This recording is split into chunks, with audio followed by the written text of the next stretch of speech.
Alright, we're at November the 4th, 2022.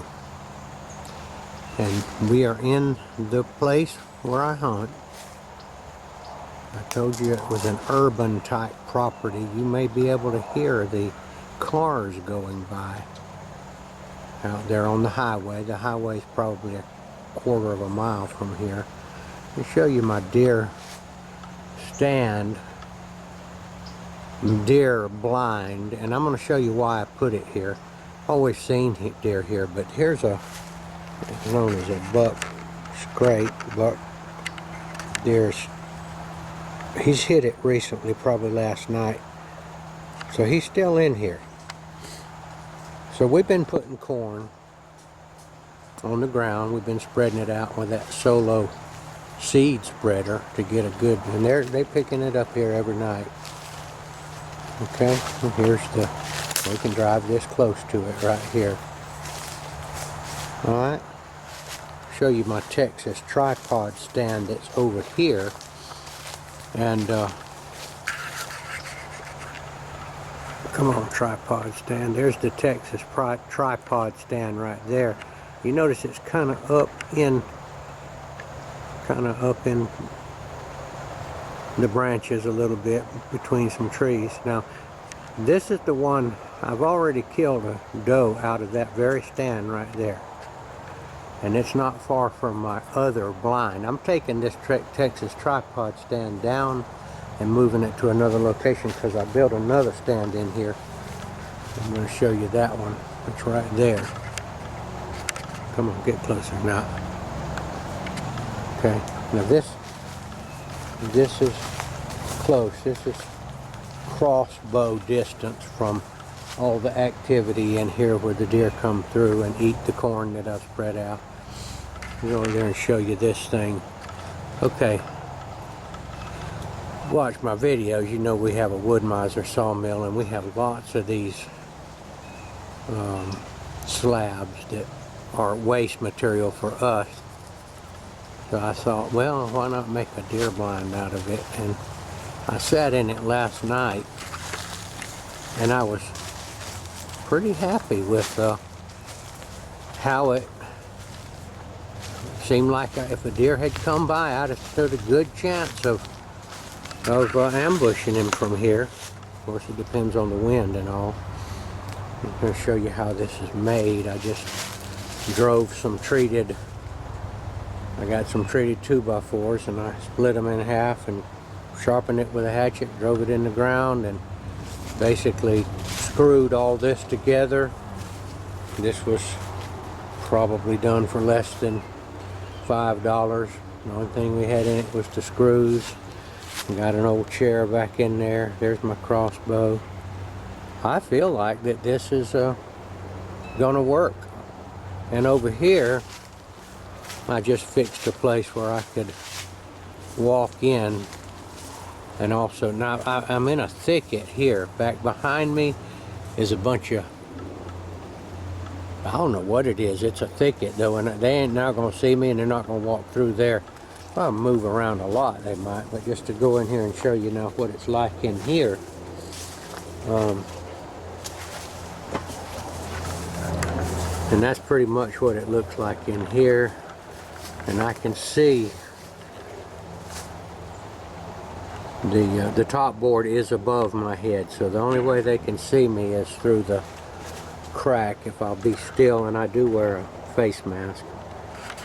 And that's how it works right there. Plenty roomy, and I just leave this chair in here. We are at November 4th. We are very close to our presidential election here in the USA. And we are expecting some big results from the Republicans taking control again. That's what we're hoping for. There are some big things going on which we do not understand. By the way, this thing here is 6 feet. These boards I cut about 6 feet long, so that's about the dimension of this thing. There's a lot of things going on. We hear about war with China, and China's going to take Taiwan, and all kind of rumblings of nuclear annihilation. And we think that a lot of that is disinformation, but nobody really can tell what's really going on. We hear that there are many sealed indictments that have been handed down over the past 5 years, and that when the Trump Republicans take control again, that they'll start unsealing those indictments and start arresting the people that have committed treason and tried to sell the United States down the river. To be sold down the river, if you don't know what it means, usually, well, in the United States, down the river, the Mississippi River is down further south and down towards swampy areas, mosquitoes, heat, and all that. And to be sold up the river, they were referring to slaves, would be to go up toward the north where the climate was better and it wasn't so swampy and mosquito-y and all that. Alright, I want to tell you about, while I'm sitting here in this blind, about a couple of spiritual things that I like to talk about. There comes an airplane over.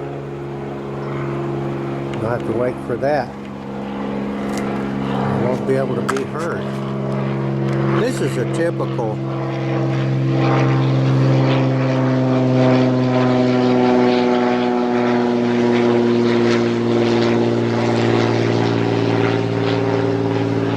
get on out of there, airplane. Making a lot of racket. This is